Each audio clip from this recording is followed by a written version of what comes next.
Hello everyone and good evening and welcome to my YouTube channel. जैसा कि हम लोगों ने कल मेगा स्पोरोजेनेसिस यानी गुरु बीजाणु जनन को पढ़ लिया था, ठीक है।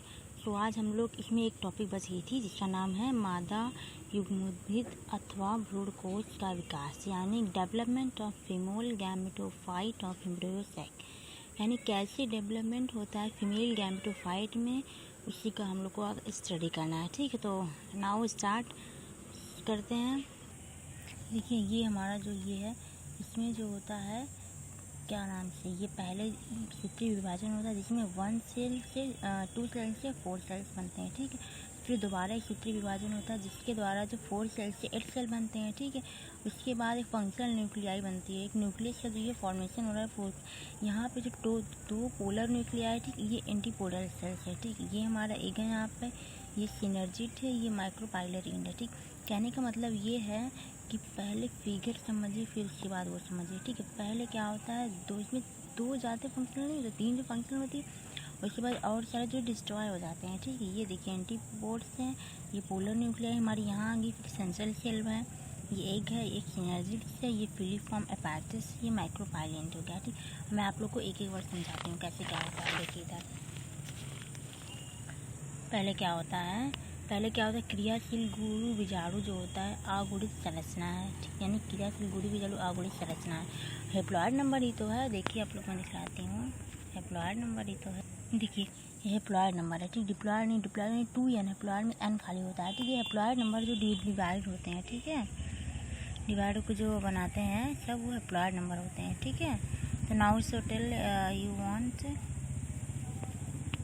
नाउ टेल देखिए ठीक है, रचना है। यह मादा युग्मों पृथक कोशा होती है। क्रियाशील जो गुरु बीजाणु होता है वो आकार में वृद्धि करता है और बीजांड का यानी न्यूक्लियस का के अधिकांश भाग को घेर लेता है, ठीक है, यानी घेर लेता है, ठीक, यानी अधिकांश भाग को वो क्या करेगा, घेर लेगा ना, ठीक है।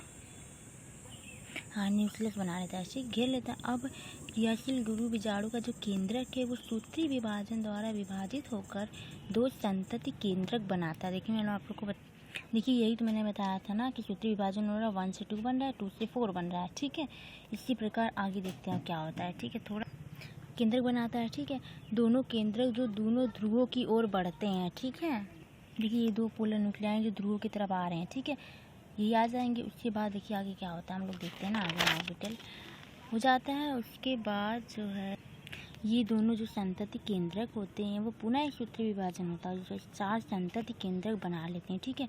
और इस प्रकार प्रत्येक ध्रुव पर 2 केंद्रक हो जाते हैं। इसके पश्चात केंद्रकों में जो पुनः तीसरा विभाजन होता है, ठीक, जिससे 8 केंद्रक बन जाते हैं, ठीक। इसमें से 4 जो है केंद्रक बीजांड द्वार की ओर तथा 4 केंद्रक निभाग की ओर रहते हैं। देखिए कैसे होता है, पहली बार एक सूत्रीय विभाजन हुआ, फिर 2 बने थे, फिर उसके बाद 4 बनेंगे, ठीक। फिर उसके बाद 1 होगा, फिर 8 बनेंगे, फिर 8 से क्या बनेंगे 16, ऐसे बनते जाएंगे, ठीक है। फिर ये 16 तो नहीं बनेंगे, पहले 2 बनेंगे, फिर 4, फिर उसके बाद 8 बनेंगे। 8 कैसे डिवाइड होंगे, देखिए ये जो होते हैं ये यानी 3 तो 5 तो इधर रहते हैं, लेकिन ये जो 3 जो होता है इधर चला जाता है, ठीक। इसमें से 2 जो होता है वो पोलर न्यूक्लियाई होता है और 3 जो एंटीपोडल सेल हो जाता है, ठीक है। जो एंटीपोडल सेल होता है वो 1 2 3 ये तीनों था एंटीपोडल सेल, वो तीनों इधर आ जाते हैं, ठीक है, एकदम टिप पर। उसके बाद ये जो पोलर न्यूक्लियाई तो बीच में ही होती है, तो बीच में चली जाती है। ये सेंट्रल सेल हो जाता है हमारा, ये एक होता है, ये हमारा फिलीफॉर्म एपैरेटस होती है, ये सिनर्जिड्स होती है, ये माइक्रोपाइल का यहाँ इंड हो जाता है, ठीक। तो सो इस प्रकार जो पहला एक सूत्रीय विभाजन तो दोबारा उसमें डिवीजन होता है, फिर 3rd बार डिवीजन होता है, उसके बाद होता है एक फीमेल गैमेटोफाइट का फॉर्मेशन होता है, ठीक है।